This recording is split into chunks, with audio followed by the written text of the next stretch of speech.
तो सदा की भांति भगवान श्री कृष्ण का स्मरण करें, धर्म की जय, अधर्म के नाश के लिए। नारायणं नमस्कृत्य नरं चैव नरोत्तमं देवीं सरस्वतीं व्यासं ततो जयम् उदीरयेत्। ओम नमो भगवते वासुदेवाय, ओम नमः पितामहाय, ओम नमः प्रजापतिभ्यः, ओम नमः कृष्णद्वैपायनाय, ओम नमः सर्व विघ्न विनायकेभ्यः।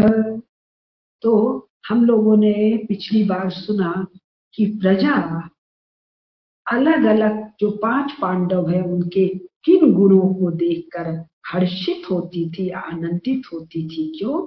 जब ऐसे शासक होंगे तब राजदंड इनका उचित प्रयोग होगा तो धर्म दंड स्थिर रहेगा।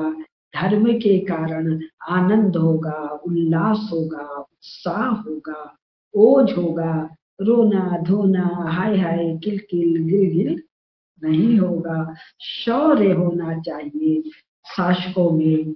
और हमारे पास तो इलेक्शन में शौर्यवान शासक को जो घर में घुस के मारता है उसको चुनने का उपाय है। तो अब फिर वो कथा आ रही है कि भगवान ने वो युधिष्ठिर का राज्याभिषेक होता है, फिर वो खांडव वन से इंद्रप्रस्थ बनता है, खांडव प्रस्थ से फिर राजसूय यज्ञ संपन्न होता है। जिसको सुनिए जरा। भगवान ने पृथक पृथक तथा महान संघ बनाकर आए हुए सब राजाओं को जीतकर महाराज युधिष्ठिर के राजसूय नामक महायज्ञ को संपन्न किया। मैं 2007 से काशी में राजसूय व्याख्यान माला चलाती थी। अब समय आ गया है 2024 से, मेरा अनुमान है 2026 के बीच में हमारे नरेंद्र इंटरनेशनल अरेना में, सम्रांगण में नहीं, वो निगोशिएशन वाली टेबल पर बैठकर भारत का राजसूय संपन्न करेंगे। पुनः समस्त क्षेत्र किसी न किसी फेडरेशन और तरह तरह के उपाय से भारत के नियंत्रण में आने वाला है। भगवान ने, संक्षेप में पढ़ रही हूँ, राजसूय यज्ञ प्रारंभ करने के पहले जरासंध को मरवाया और चेदिराज शिशुपाल।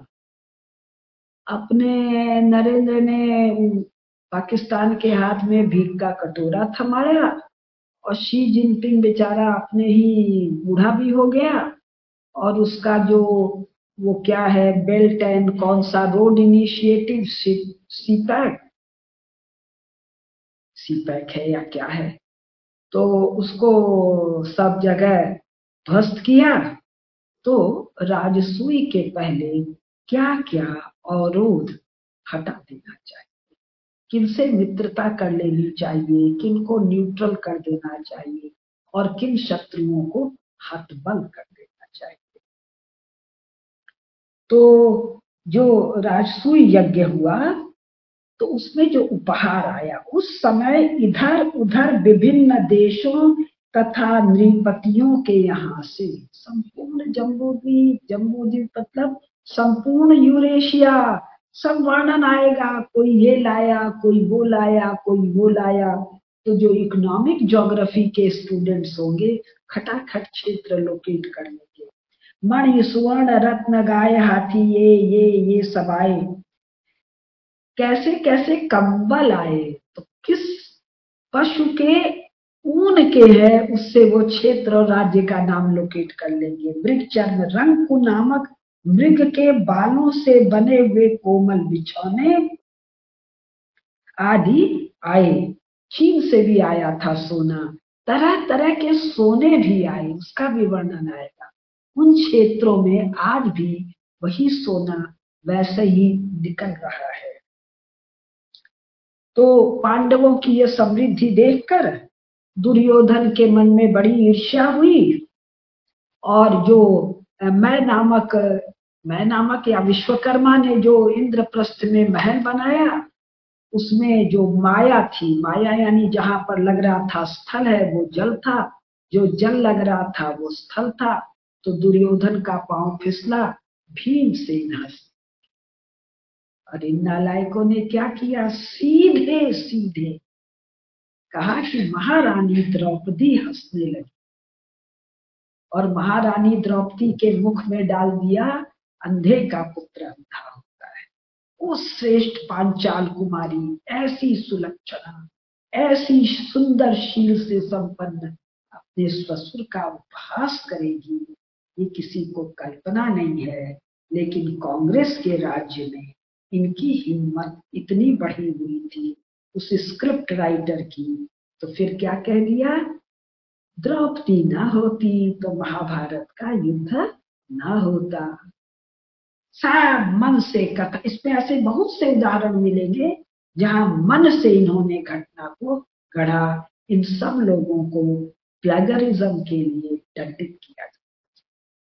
सीधे सीधे भीमसेन के हंसी की बात है। इसके बाद वो जुए वाला प्रसंग है कि उनको युद्ध में जीत नहीं सकते थे, अतः छल बल से जुए में जीता, कपट से। तो ये आ रहा है कि जब भगवान श्री कृष्ण ने यह समाचार सुना तो उन्हें धृतराष्ट्र पर क्रोध बहुत आया, लेकिन उन्होंने जुए को रोका नहीं। कई बार अनीति को होने देते हैं, अनीति के बाद ठीक से सफाई। अरे यहाँ तो सोशल मीडिया पर हाय हाय हाय हाय, वो राजस्थान की रुदालियां, छाती पीट, कपड़ा फाड़, आंख से आंसू एक नहीं, ग्लिसरीन तो आजकल शायद लगाते नहीं है। यद्यप उनके मन में, भगवान श्री कृष्ण के मन में कलह की संभावना के कारण कुछ प्रसन्नता नहीं हुई, तथापि उन्होंने मौन रहकर इन विवादों का अनुमोदन ही किया और भिन्न भिन्न प्रकार के अन्याय, दुष्ट आदि को देखकर भी उसकी उपेक्षा कर दी, क्योंकि वो दुष्ट धर्मद्रोही इनका नाश चाहते थे। तो इस विग्रह जनित महान युद्ध में विदुर, भीष्म, द्रोणाचार्य और कृपाचार्य की अवहेलना करने वाले सभी दुष्ट क्षत्रिय एक दूसरे को अपने क्रोधाग्नि में भस्म कर डाले। तो कई बार ऐसी परिस्थिति का निर्माण होने दिया जाता है, इसमें हस्तक्षेप करके बीच में थोड़े में नहीं रोकते हैं, एक बार दहकर सबका नाश होता है। अब इसमें जो सबसे सुंदर प्रसंग आ रहा है वो ये आ रहा है, युद्ध हो गया, मर खप गए सब। तब महाराज धृतराष्ट्र संजय से जो कहते, ये संजय, इस युद्ध में मेरी सम्मति बिल्कुल नहीं थी और यह जो हमारे कुल का विनाश हो गया है इसमें मुझे प्रसन्नता थी। फिर वो बताते हैं कि मैं तो तभी समझ गया विजय संभव नहीं है, मैं तो तभी समझ गया विजय संभव नहीं है। ऐसे ये कोई 25 प्रसंग बताते हैं। इन प्रसंगों को मैं अगले भाग में बताऊंगी व्याख्या सहित।